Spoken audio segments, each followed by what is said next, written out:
This baked cranberry brie in a bread bowl is the ultimate party dish. It combines brie, tart cranberries, and a crusty bread bowl. Not only delicious, but it's also incredibly easy to make.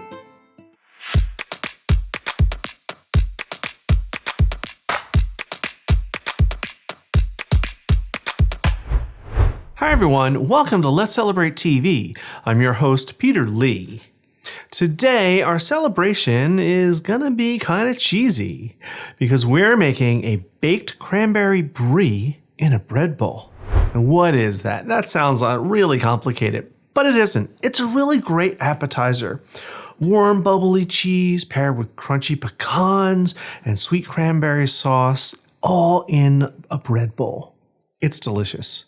So the first thing we want to do is prepare the bread. I have here a nice round loaf of bread. Now this is Italian. It's very soft and wonderful, but you can use any type that you want. You could get sourdough, rye, even pumpernickel would be really nice. To make the bowl, we want to start by slicing off the top.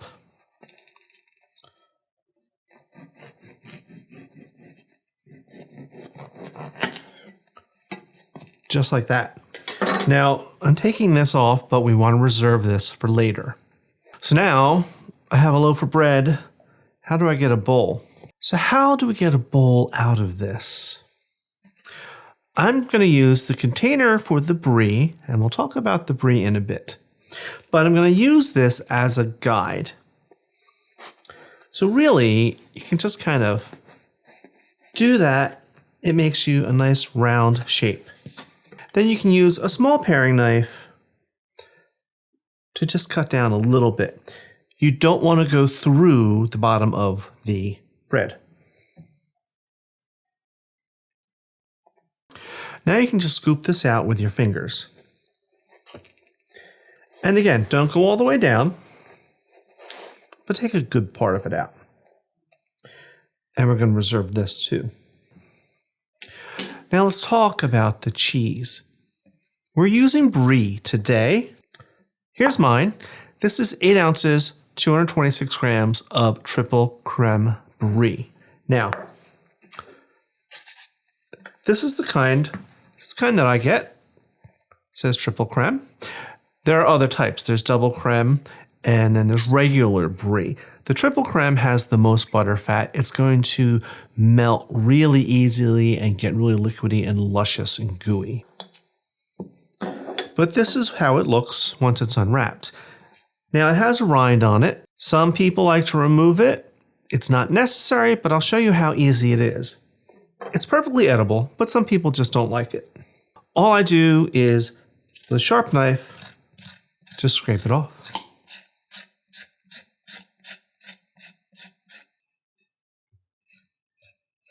So one of the reasons I'm taking the rind off is because I want to ensure that it melts super easily and really all the way through. And removing the rind is just going to help that.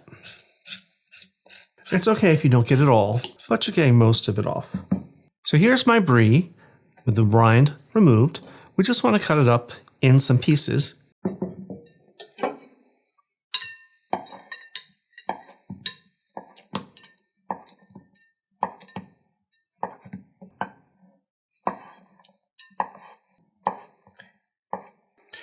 Now I'm cutting these fairly small, but not too small. You don't have to go crazy because this is going to melt really easily.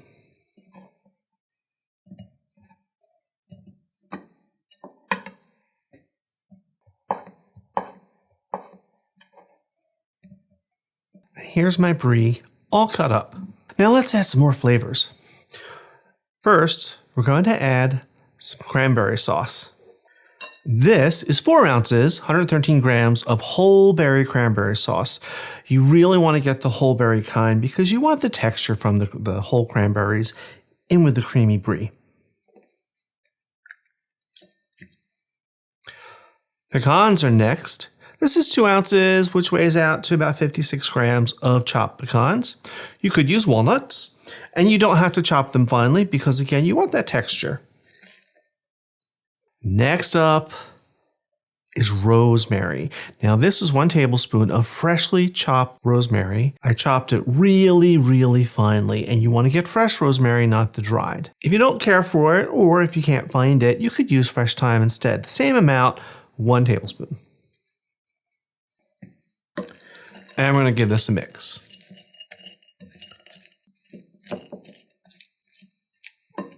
One more thing to add, and that's salt and pepper. I'm adding this now at the very end, and I'll give it one more mix. I want everything to mix together first to kind of help it all blend.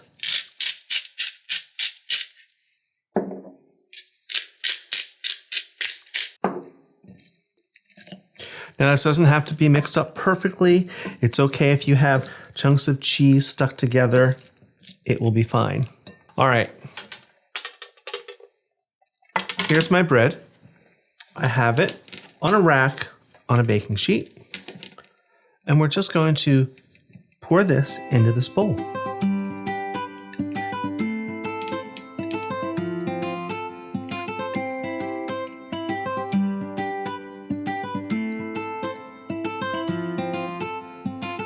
Look at that.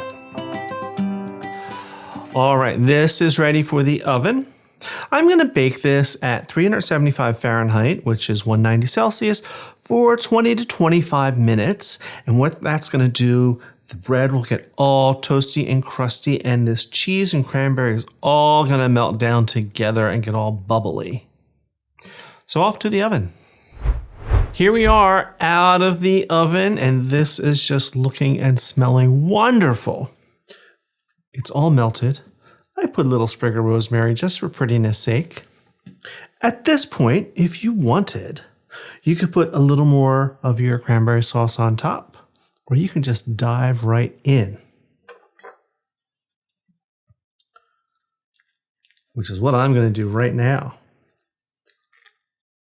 Look at that gooey, ooey gooiness. Wonderful.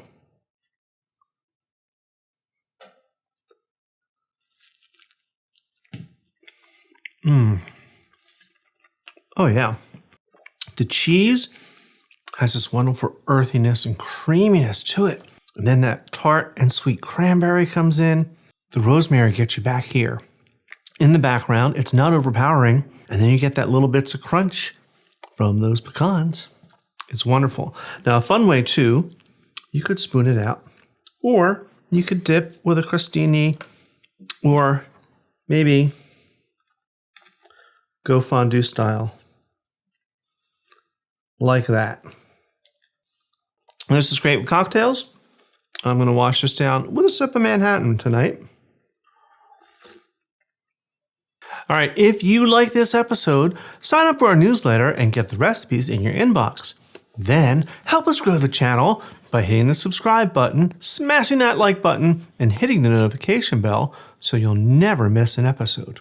All right, I'm going to take this into a dark corner all by myself and devour it. While I do that, I want you to sit back and relax and watch some of these episodes over here. So until next time, everyone, cheers.